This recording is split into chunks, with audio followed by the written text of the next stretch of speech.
Hello everybody, my name is Anju Esther Balakrishnan and I'm a legal intern of LEXIS and Company. And today I'm here to talk about the different types of offences that can be seen under the Code of Criminal Procedure 1973. So an offence is basically any action that is punishable under the eyes of the law. And there have been different categorizations of offences under the Code of Criminal Procedure. There are 3 categorization and 6 types of offences under the code. The 3 categorizations are cognizable and non-cognizable, bailable and non-bailable, and compoundable and non-compoundable. And we can see that in these categorization there are 6 types of different types, 6 different types of offences. The first one is cognizable offences. Cognizable offences are basically all those offences where the police officer can convict the accused without any warrant.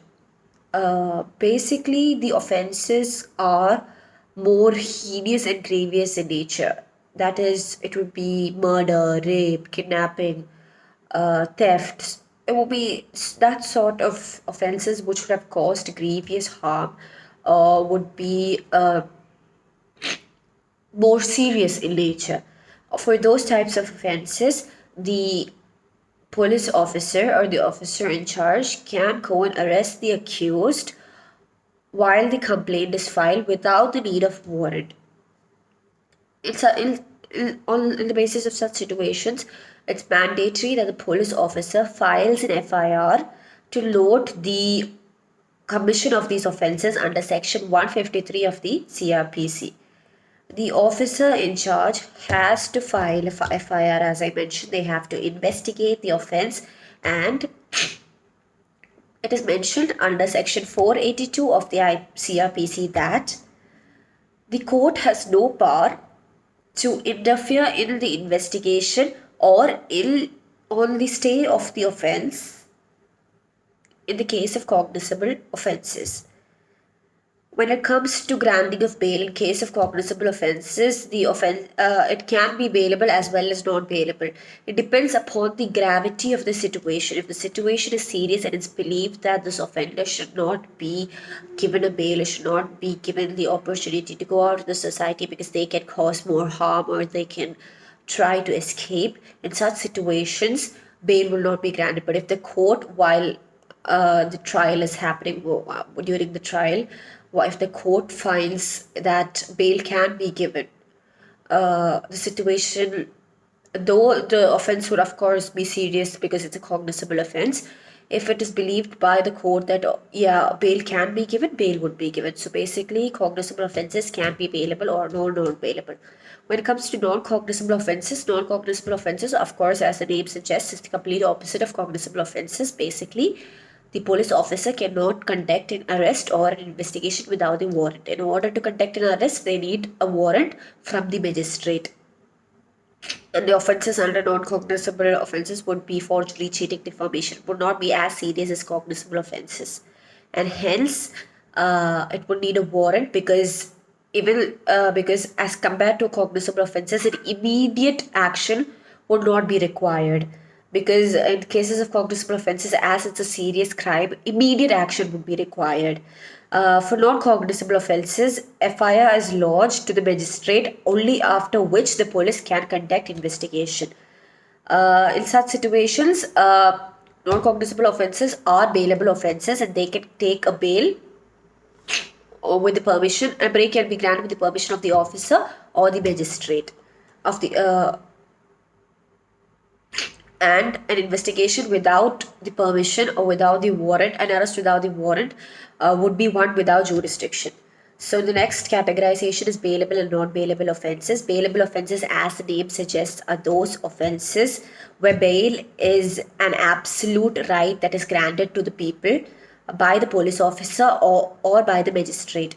Bail is usually granted on the conditions that the accused would not leave the territory without the permission of the magistrate. They would appear in front of the police whenever they have to, and they would not tamper the evidences. On these 3 conditions, bail would be provided to the accused. Non-bailable offences, as the name suggests, are those offences would not where bail would not be available. Even though bail is something that's considered to be a right, in case of non-bailable offences, it would be dependent on the discretion of the court. It depends upon the gravity of the situation. The court would assess the gravity of the situation as well as the condition and the nature of the facts and evidences and all the situations surrounding the case, and then they would decide as to whether or not bail should be granted. The judge has the discretion to grant or refuse bail under Section 497 of the CrPC. The last categorization is compoundable and non-compoundable offences. Compoundable offences are those offences where the complainant can drop the charges and settle for a compromise.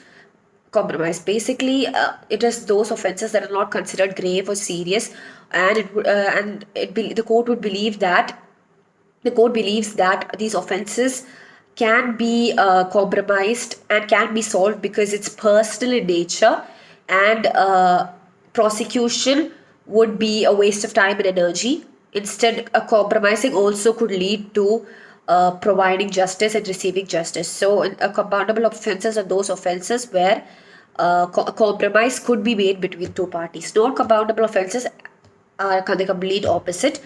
In such situations, compromises cannot be made, charge cannot be dropped because the complaint is generally filed by the state, which basically means by the police or by the other authorities. And hence, dropping the charges would not be applicable, and only a trial would decide about the consequences of the situation.